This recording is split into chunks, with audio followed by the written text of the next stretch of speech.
The next speaker today is Meike Bartels from the Free University of Amsterdam, and she'll be talking about genetics of well-being and happiness.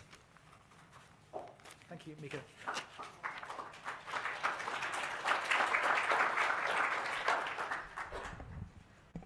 Yes, thank you, and thank you for inviting me to give you a bit of happiness in this dark month of December. Well, as been said, my name is Meike Bartels. I'm studying well-being, and I will explain why I study well-being. And it has been interesting to me to see that, for example, Beate showed that in her experiments, happiness came actually earlier after the response of drugs. So maybe happiness is an angle to study drugs response for depression. And Jonathan said something about the hippocampus being protected at some point. So somewhere during my presentation, you'll see why I mentioned the hippocampus for my research. Well, first, I started studying happiness when I finished my PhD. My PhD focused on psychopathology in children, so the development of internalizing and externalizing behavior problems. And one of the main findings was that about 25% of the children in a very large sample from the Netherlands Twin Register developed some kind of problems. That actually meant that 75% of the children did well. And that actually also holds for the general population. So loads of people develop problems at some point. But the majority of us feel well, and I think we should study the majority of us to understand happiness and also to understand the development of mental problems. Well, happiness is important for us. And this is a fascinating study. It's not very recent, and that's why it's also a very nice study, because it's based on blog posts. This is one of the earlier studies that used text mining to get a hold of the feelings of human well-being. And what you can see is the different years, 2005, 6, 7, 8, and 9. And you see some fluctuation, and you see some peaks in this diagram, and the peaks are actually indicated by a Christmas tree. So people actually tend to write more positive language when they are around Christmas. Other fascinating things are the 9/11 disasters in the United States, Valentine's Day, so you can see it's based on American data, this diagram, and also the death of Michael Jackson is a very steep downhill slope in this diagram. But importantly, we are close to Christmas talking about happiness, and we can measure happiness both on text but also based on the assessment of people themselves. Often people tend to say subjective well-being. I never use the word subjective, and I think you are the excellent crowd because you also don't use the word subjective depression, while we still use the opinion of people and the feelings of people that we assess either by an interview or by reporting it on paper. Why study happiness? Well, there's a lot of research in the field of happiness, and happiness should be considered actually the beginning of things. So people that are happy are healthier, they live longer, they function better, and they have better social relationships. So surprisingly, we always tend to see happiness as the end point, but I think we should see happiness as the beginning. And if we actually develop happiness, we can train happiness. If people feel better, they will have a better life and they will be protected against problems. And in the beginning, I said I'm studying well-being to help those who suffer, and that's actually pictured in this diagram. This is a population distribution of people. The red people are the ones that have a mental illness diagnosis. The ones in orange are the ones that are on the edge, and they are actually a group of people that we need to protect. They are on the edge of developing mental problems. They don't feel well. They're not happy. The gray people, although the color is not the best color, they smile.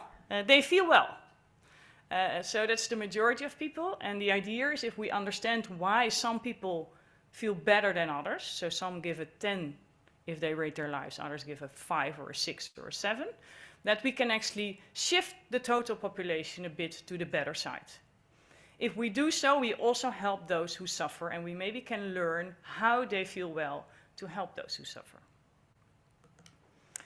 Well, the answer to my research question, why are some people happier than other people, is very easy. It's actually the answer to any research question if you involve human behavior, emotions. It's always an interplay of your genetic predisposition and environmental exposure. There's no debate anymore if it's genes or the environment. It's always genes and it's always environment. There are all kinds of interplay, and we try to understand what the genome, so the genes, do and what the environment is doing to get a better hold of differences in well-being. Well, one of the classical approaches to understand the interplay of genes and environment is the classical twin design, where you take identical twins, they are genetically identical, and fraternal twins that are as similar as normal brothers and sisters, and see if monozygotic twins are more similar than the fraternal twins. Well, the field of well-being had actually a very easy start if you talk about genetics, because the first evidence for genes playing a role in well-being is based on a study with twins that are in these pictures. These twins, as you can see, are identical twins. But they are an exceptional group of identical twins because they have been raised apart. So they have been separated at birth, they have been grown up in totally different environments, and at the moment that they were brought together, they assessed everything they could assess in a human being, including happiness. In this study, they compared monozygotic twins, so the identical twins that grew up apart, so the A, with the ones that grow up together, as most of the twin pairs do. And they also had dizygotic twins, so fraternal twins that grew up apart and together. In this study, they found that the monozygotic twins that grew up together were most similar, as expected. Genetically identical people growing up in the same environment show relatively similar scores for well-being. The second group, though, in these studies were the monozygotic twins that were reared apart. They are more similar with respect to their feelings of well-being than dizygotic twins, so normal brothers and sisters, either growing up together or apart.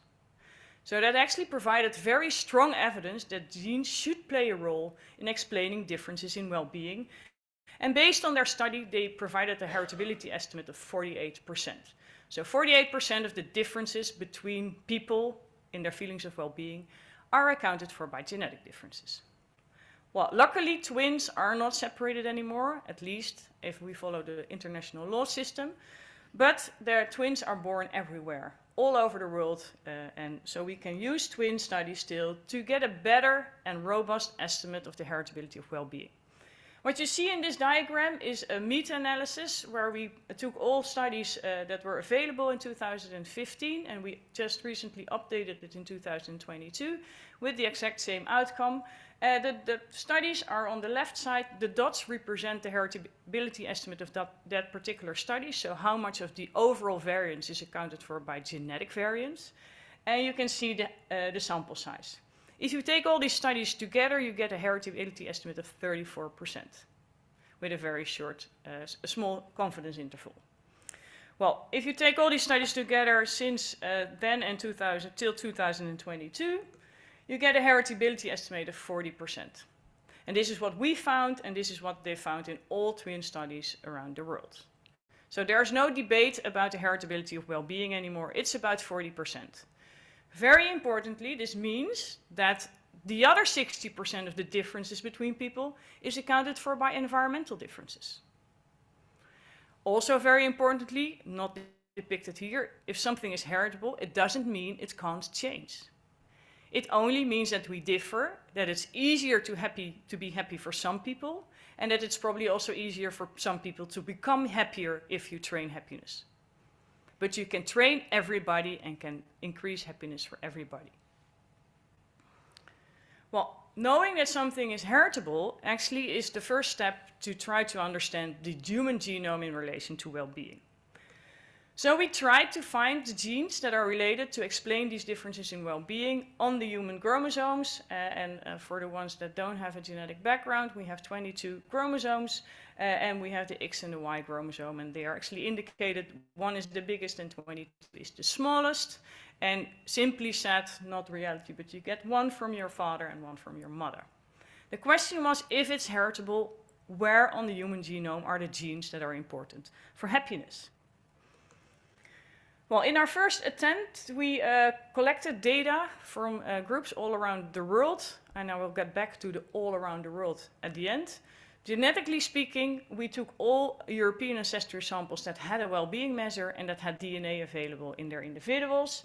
We had around 300,000 individuals in this study from all kinds of different institutions, and we had per individual 2.2 million genetic variants.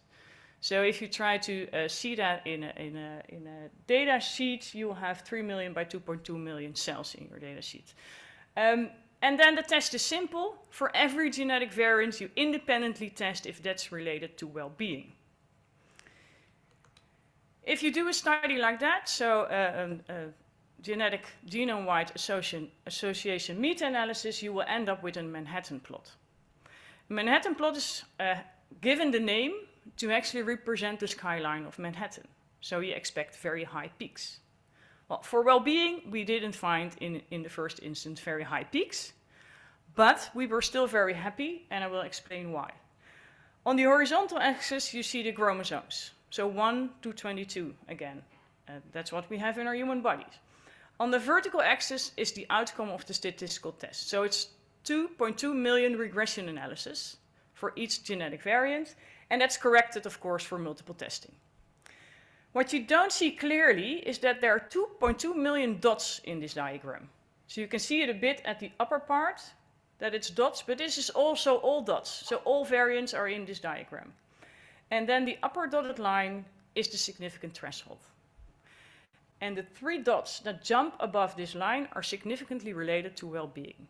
So out of the 2.2 million, we found 3, which is not much. But it was a proof of concept that we can find genes for well-being, and it learned us a lot to do the next steps. Importantly to mention is that these variants together explain less than 1% of the variance. So we have a heritability of about 40%, and we can explain 1% of the 40% by this finding. Also important, also in line with the earlier speakers about the complexity of the serotonin system, there was no evidence for the dopamine or serotonin-related genes in our findings. For happiness, that's what people expect, but we didn't see it. What was the most important finding in this study? That's not finding these 3 different variants. But if you have a genome-wide association meta-analysis, you can calculate genetic correlations with other phenotypes.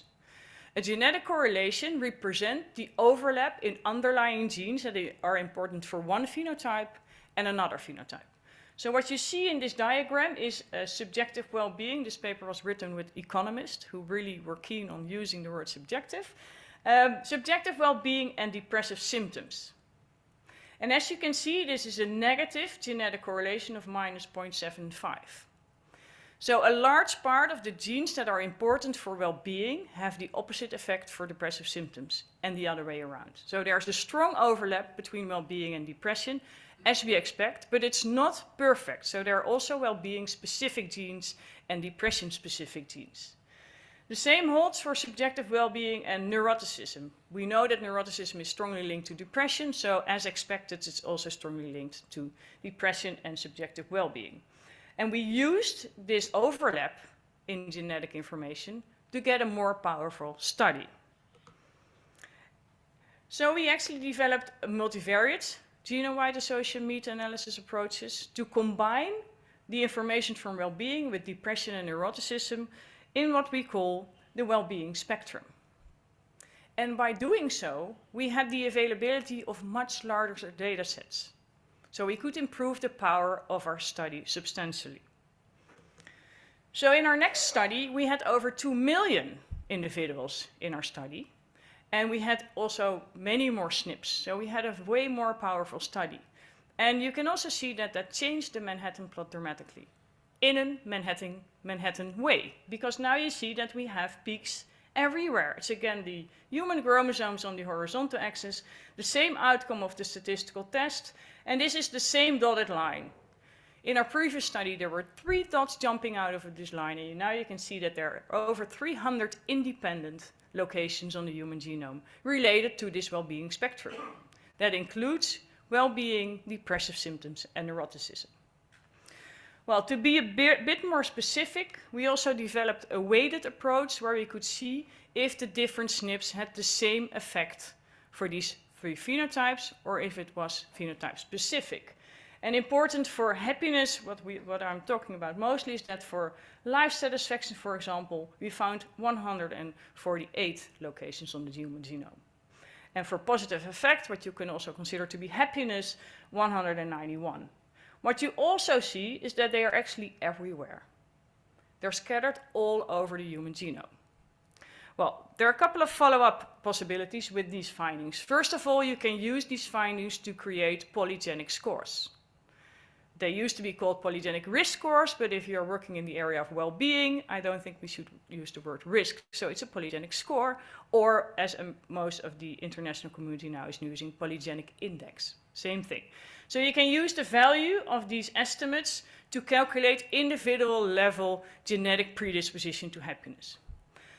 Another step that we took was to try to understand, sorry, there's a hair on my in my mouth, to understand where are these genes expressed. Because only knowing that they are somewhere on a chromosome is actually not very informative about the biological pathway. So we used available gene expression databases to test where these genes that we found, so the 300 variants for the well-being spectrum, where are these expressed in the human brain? So you are all familiar with the brain, and this is not an MRI scan. This is a gene expression representation. So you see the brain, and these dots represent overexpression of genes in that particular area in comparison to other areas. So it's a relative measure of gene expression. And that's where I link back to the talk of Jonathan, because where they are mainly expressed is in the subiculum, which is part of the hippocampus. So the genes that we found that are important for the well-being spectrum are expressed in the hippocampus. We tested for gene expression throughout the whole body and throughout the whole brain, depending on the availability of data, of course, and those came out as being most significant. Well, next step should be to understand what's happening, but given that still the explained variance of all these genes that we now found is only 2%, we are waiting for our next G1 study to have even more powerful results, to actually dig into the biology even further. In this previous study, I showed that we made use of the very strong overlap between depressive symptoms and well-being. However, if I want to bring the field of mental health forward by adding information on well-being, we might be better off by focusing on what makes well-being different from depressive symptoms instead of using the overlap. So that's actually a step we recently took, what we call GWAS by subtraction. That's a new method that has been developed by people in our lab, and what you do is you take the genome-wide association study for depressive symptoms and the one for well-being, and you subtract them. And if what is left is either specific to depression or specific to happiness. And in our case, the focus was on happiness, so what was left is specific to happiness. So you have depressive symptoms and pure happiness, and we're actually mainly interested in the part that's specific to happiness. And then you have this as a result. This is again a Manhattan plot, and you can see that there are certain towers jumping out of this. The red line is the strict significant threshold, so we have one location on the human genome that's really specific to happiness and not overlapping with depression. This is a study in the UK Biobank. Is of course a very large sample, but still not as powerful as we hope. So we expect that if we can increase the study, that the ones that are above the blue line, which we call the suggestive significance line, will also become significant. And those locations are specific to happiness and not related to depressive symptoms. So if we can find out the biological pathways, we might in the future use this for people to increase their levels of well-being. How much time do I have? 3 minutes. Okay, then a little jump into the exposome. I was here to speak about genetics, but genes don't exist without the environment. And just to show you how complex the environment is, and that I think that we should put way more effort in systematically understanding the environment. It is an interplay, so I call it the exposome because it's everything you are exposed to since actually prenatally, and that's very hard to capture. It's very individualistic, and there's a very complex structure between all the environmental factors. So we created a first attempt to get a bit of a hold of the environmental effects on well-being. There have been studies focusing on single environmental factors like green space or social relationships, but I think we should study it systematically all together to find also their interrelationship. What we have in this study, what we call an environment-wide association study, we have satisfaction in life in 7,000 individuals, and based on their postal code where they live, we linked all kinds of environmental factors. That's also directly the main limitation of this study, because you are here now, so you're not in your postal code zone, and you have environmental exposure. So it's only the environmental exposure that you have when you're in your house. Get back to that later. So we pre-registered the study because we had a lot of variables, and it was a blind search, and it was 168 variables in 21 categories, capturing, for example, socioeconomic status of the neighborhood, sports facilities, cultural facilities, schooling facilities, and all these things that could have an effect on your well-being. Well, we represented the outcome of this blind search in the same way as we do for genes, so more or less a Manhattan plot where we have the environmental factors on the horizontal axis and the outcome of the test on the vertical axis, and everything that jumped out above this red line was significant for well-being. That's way too hard to see from the back, but I can explain that this is all socio-economic related factors. So it's income from the neighborhood, it's the house price in the neighborhood, it's how many expensive companies there are in the neighborhood, for example. It's how much houses are owned instead of rented. And this is also population composition and socioeconomic factors. Our next step that we didn't pre-register because we were actually not smart enough to think about it before we started the study is that to correct for socioeconomic status. What is left if you correct for socioeconomic status of the neighborhood and when you correct for socioeconomic status of the individual? And after doing so, only 2 scores were significant. And that was safety of the neighborhood. And safety in this case is a combination of an objective score of safety of the neighborhood, for example, based on crime rates, and subjective experience of people, how they experience the safety of the neighborhood. So regardless of the socioeconomic status of an individual, and regardless of the socioeconomic status of the neighborhood, safety is an important factor for well-being of humans. And I think from a policy perspective, that's a very easy, low-hanging fruit to develop safety in any neighborhood around the world. To finish, some limitations and challenges. First of all, well-being is a complex phenotype. I didn't even touch upon how we really measure well-being. If we measure happiness, satisfaction with life, quality of life, flourishing, purpose, meaning, it all is related to well-being. They all have their own ways of measuring it.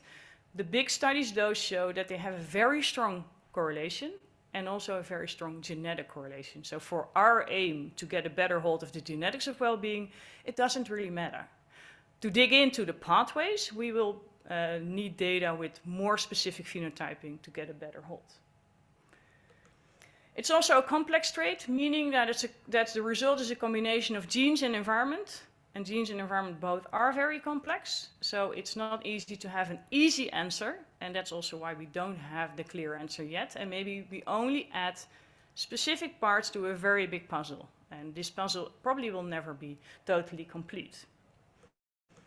Highly polygenic, with a relatively small sample, if you talk from a GWAS perspective of about 2 million people, we find over 300 locations. I think if we have even larger samples that we run into thousands of locations that are important for well-being. Environment, very important, explains 60% of the variance, but very hard to study because the genome, we know what the genome is. We know the structure of the genome, we know the relationships between the different genes, we know how to assess it. We can do that in a very clean and easy way. We can't do all these things for the environment. So it's very hard to assess a human's environment in its completeness and to understand the different dependency in the human environment. So we need much more effort to get a better hold of these environments. Well, there's always interplay. I didn't even mention gene-environment interaction, gene-environment correlation. That is going on, always, every moment. And so we should take that into account to get a better hold why some environments are important for some people and not for other people, for example.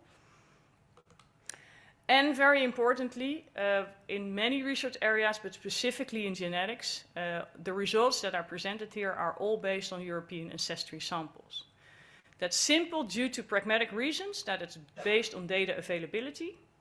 And there are a lot of efforts ongoing in the world now to get samples from different ancestries and to compare that to get a better hold, because we can't use anything from the field of genetics, not for well-being, but also not for psychiatric genetics, if we don't cover the world population, because otherwise we only increase the health inequality instead of fixing that big problem. To summarize, twin heritability, 40%. So yes, happiness is heritable, meaning that some people have an easier life than other people. Also with respect to the glass half full, optimism is also heritable. And some people can be trained more easily than other people. Doesn't mean it can't change. Heritability based on genetic material, we probably will reach the upper limit of 5%, meaning that there's a lot what we call missing heritability, a lot that we don't know yet. Maybe it's rare variants, but at a population level, you will need like infinity samples to understand rare variant effects for a complex trait like well-being. Many genetic variants, environment plays a very important role, and there's gene-environment interplay. And that's it for me. And instead of wishing you a Merry Christmas, I always wish people a Happy Christmas and a Happy New Year.